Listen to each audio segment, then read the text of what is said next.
the second adventure I'm going to tell about later because it's my favorite and it changed my life. But tell us. Yes, do tell us. Oh, well, Changed your keep me life. running all your time, yeah. No. You go right ahead. I became a student at Emory. A fellow named Carl Bain, who later edited the Norton Anthology of American Literature, and a brilliant man, heard me say on the way out of a class something like I'm really stupid when it comes to this stuff, and he grabbed me by the shoulder and pulled me back and told me, basically, you're not stupid. Don't say that about yourself. You're the only student I've got who learns things that I don't have to tell them. You put things together and you understand things that you don't have to be told. You need to be in the profession I'm in. What are you going to do with the rest of your life? And we had that conversation, and I thought, well, maybe I should become a literature type person.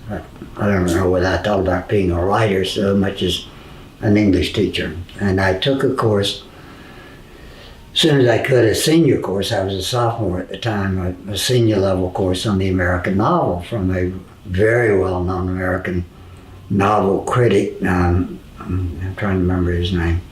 It'll come to me, I hope, before this is over. But he was a very, very well-known critic as well as teacher. And he taught the American novel course and got really irritated that Carl Bain had shoehorned me into a senior course and said so, but he let me stay. Came time for the midterm paper, and I wrote a paper on Wise Blood. And the theme of the paper was basically that Wise Blood was Flannery O'Connor's brilliant exposition on the price one pays for being a fanatic about religion. And here was a man who went through all kinds of tortures, and then finally he dies young and torturing himself. And this is the price you pay for being fanatical about religion. She never preached about it. I said, no book, she never preaches about being, she just shows you. And I wrote a brilliant paper, according to me, on that subject and turned it in. And Floyd Watkins is his name. Hope he's not still alive and will sue me for this, but this is a true story. Old Floyd, yeah, I'm sure he's been dead for many years. He was not a young man then.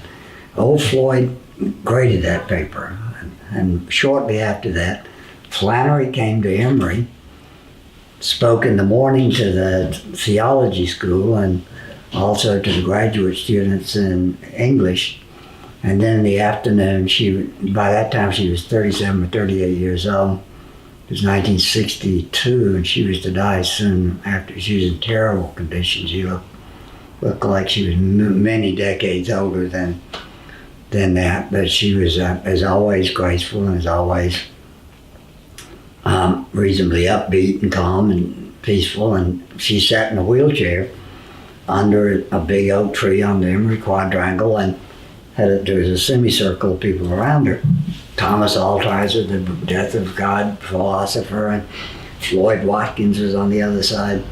All kinds of important people, and me, an undergraduate, and I'm sitting there, and we were just at a question and answer session, and half a dozen people asking for it. I very timidly raised my hand, and she turned and said, "Kelly, kid, I'm so delighted to see you." The words to that effect. And it is so good to see you.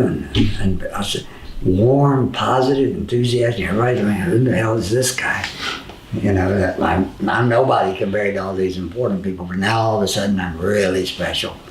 And her whole conversational tone turned into friendly, warm. I was like, she and I were the only two people there. And everybody else just disappeared. I kept thinking, all these people having to, she didn't care. She had a friend, she wanted to talk to him, and the rest of them just sit and wait. So we went on like that for a while, and she finally said, "What are you doing in school that has to do with literature? You should be doing something." I said, "I am. I'm taking an American novel course."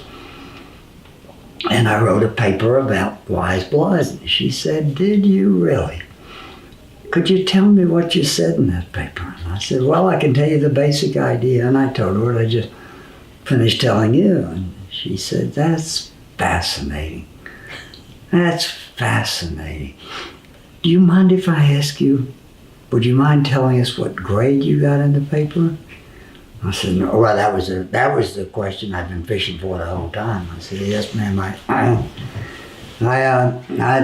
don't mind that. It was an A plus. And she said, really? Well, Kelly, you have always been a smart boy, and I'm not surprised at all. Your teacher, on the other hand, was a damn fool. Hazel Moat is a hero of mine. I admired him very much, and that's what I wrote about. My admiration for a young man. And I had no thoughts ever in writing that book or since that he was something that should be despised or looked down on or criticized in any way. He was my hero. Okay, it's so good to see you. I went on to the next question. That change still changes my life. I learned from that as I never learned from anything else before or since.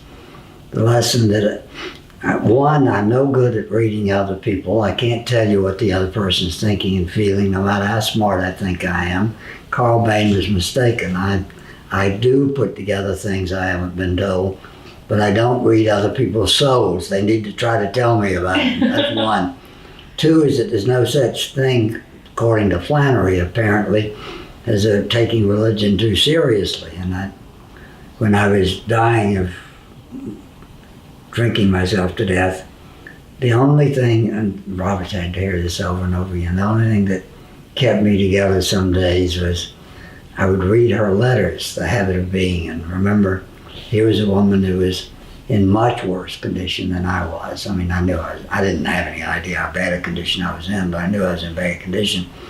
But I wasn't necessarily going to die soon. She was going to die soon when she was under that tree, and probably when she was with that donkey. And no matter what happened, her letters show over and over and over, not a trace of self-pity, not a single trace of self-pity. Never felt sorry for herself. She didn't have a man, didn't have a husband, didn't have a career that, gave her a home and a family of her own or any of that. Instead, she stayed constantly alive and alert. And that one thing that comes back to me, I'm sorry I'm taking so much of this time, but it comes back to me almost every day of my life, is in one of those little conversations with her. I'm kind of choked up, I'm sorry. When I was doing the circling around the blocks and didn't even know who she was, I told her about something horrible I read about in the newspaper, something I thought was just terrible. I don't even remember what it was. And she looked at me, just like looking at somebody who was saying something that was perfectly sensible. She didn't scold me at all, but she said, "It's all right." I said, "What's all right?" She said, "Yes, it's all grace. It's all grace. Everything is grace. What you call tragedy is not tragedy. It's just your way of feeling about it. It is all God's grace."